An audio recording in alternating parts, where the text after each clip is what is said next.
Bakit kami special na mga senador? Kami nga na mas may natatanggap na benepisyo kumpara sa ating mga kababayan. Hindi kami dapat umastang special. Obligado kami sa aming mandato, pumasok in person at magtrabaho para sa ating mga kababayan.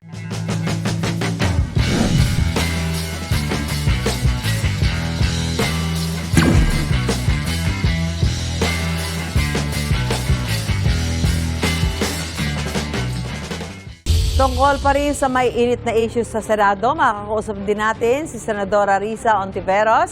Magandang umaga po, Senadora. Magandang umaga rin po, Ms. Susan, at sa lahat ng ating mga tagapakinig. Senadora, kasunod ho ng pag-walkout na minorya nitong Martes, paano po ang mangyayari kapag napag-usapan ulit ang motion na ito sa darating na Lunes? Ano po ang aasahan ng taong bayan?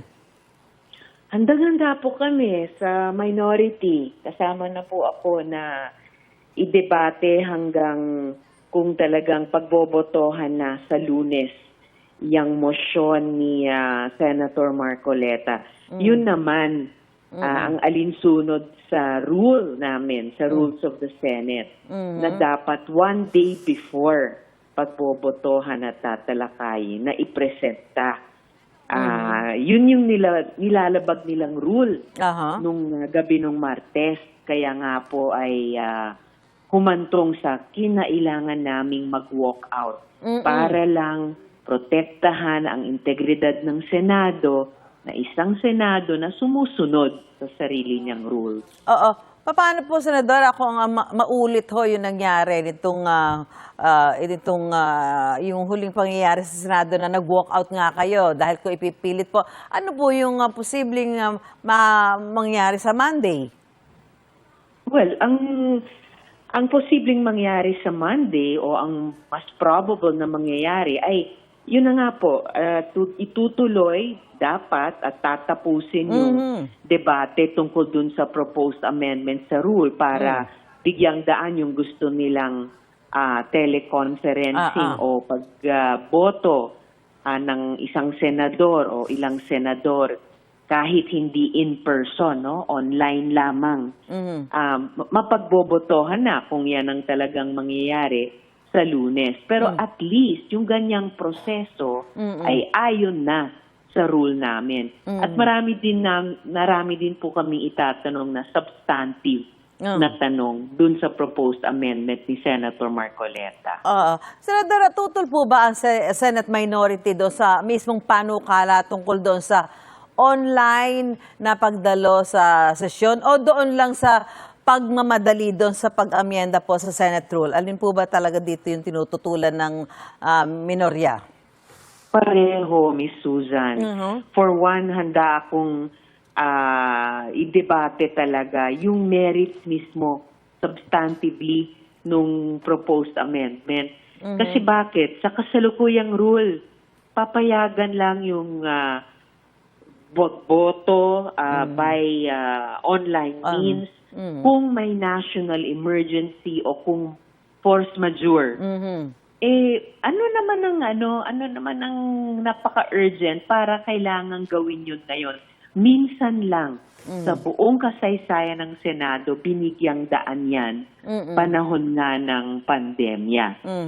So, ngayon, lalo na sa panahon na tuloy pa rin yung gera sa Middle East at oil crisis, hirap na hirap yung ating mga kababayan. Pero wala tayong naririnig sa kanila na payagan silang work from home lamang, online work na trabaho lang. Sila ay sa gitna ng krisis na ito, patuloy na obligado at ginagawa nilang pumasok in person, di ba? Bakit kami special na mga senador? Kami nga na mas may natatanggap na benepisyo kumpara sa ating mga kababayan. Hindi kami dapat umastang special. Obligado kami sa aming mandato, pumasok in person at magtrabaho para sa ating mga kababayan. Senadora, tanong po ni Senador Robin Padilla, ay hindi ba daw maituturing na force majeure yung giyera sa Middle East, yung posibleng pagkadawit ng Pilipinas sa China-Taiwan conflict, at saka yung posibleng El Nino simula sa Hunyo. Ano po ang ano nyo dyan, Senadora? Ano ba naman yan, Miss Susan? I mean, with all due respect, hindi po yan mga force majeure. Yung giyera sa Middle East, yan po ay nangyayari sa mga mamamayan dun sa ibang rehiyon pa, precisely sa Middle East. At yung epektong oil crisis na yan sa ating mga kababayan, yan na nga ang dahilan na dapat physically pumapasok kami at ginagawa ang aming trabaho.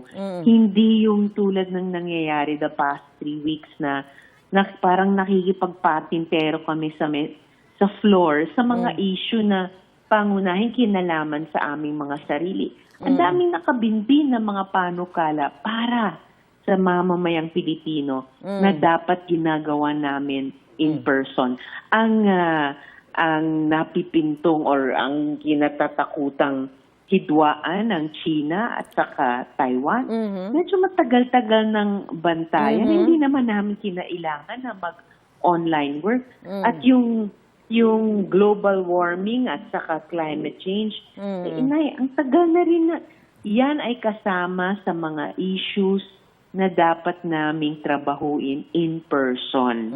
At hindi kailangang bigyang daan na online ang debate at pagboto dyan. Oo. Senadora, napanood namin yung kayo po yung nagkakaroon parang sagutan ba nito si Senador Marcoleta kahit suspend yung session. Nagkaayos na ba kayo ni Senador Rodante Marcoleta? Hindi pa kami nagkikita ulit at hindi pa kami nagkakausap ulit. Siguro sa Lunes na, sa debate pa rin sa kanyang proposed amendment dahil ide-debate ko talaga pati yung substantive na merits ng kanyang proposal. Ito pa, kayo ba'y pabor do sa planong pagdulog sa Supreme Court kung sakaling ipipilit na magkaroon ng online na pagdalo sa sesyon ng Senado? Well, kung aabot sa ganyan, sabi nga ni Minority Leader Tito Soto at sinabi ni dating Senate President, dating Minority Leader ko rin, Frank Drilon, na kung talagang lalabagin ang rules mismo ng Senado, ay maaring humantong sa ganyan. Pero sa ngayon, nandun kami sa punto, Miss Susan, na talagang susubukan talaga namin mapigilan na kailangan pa namin itapon ang aming trabaho sa Korte Suprema. Susubukan namin tuparin ang aming mandato, i-resolve yung isyung ito sa loob mismo ng Senado at sa ilalim ng sarili naming rule. Okay, maraming salamat, Senadora Risa Ontiveros, at magandang umaga po sa inyo. Magandang umaga, Miss Susan. Salamat po.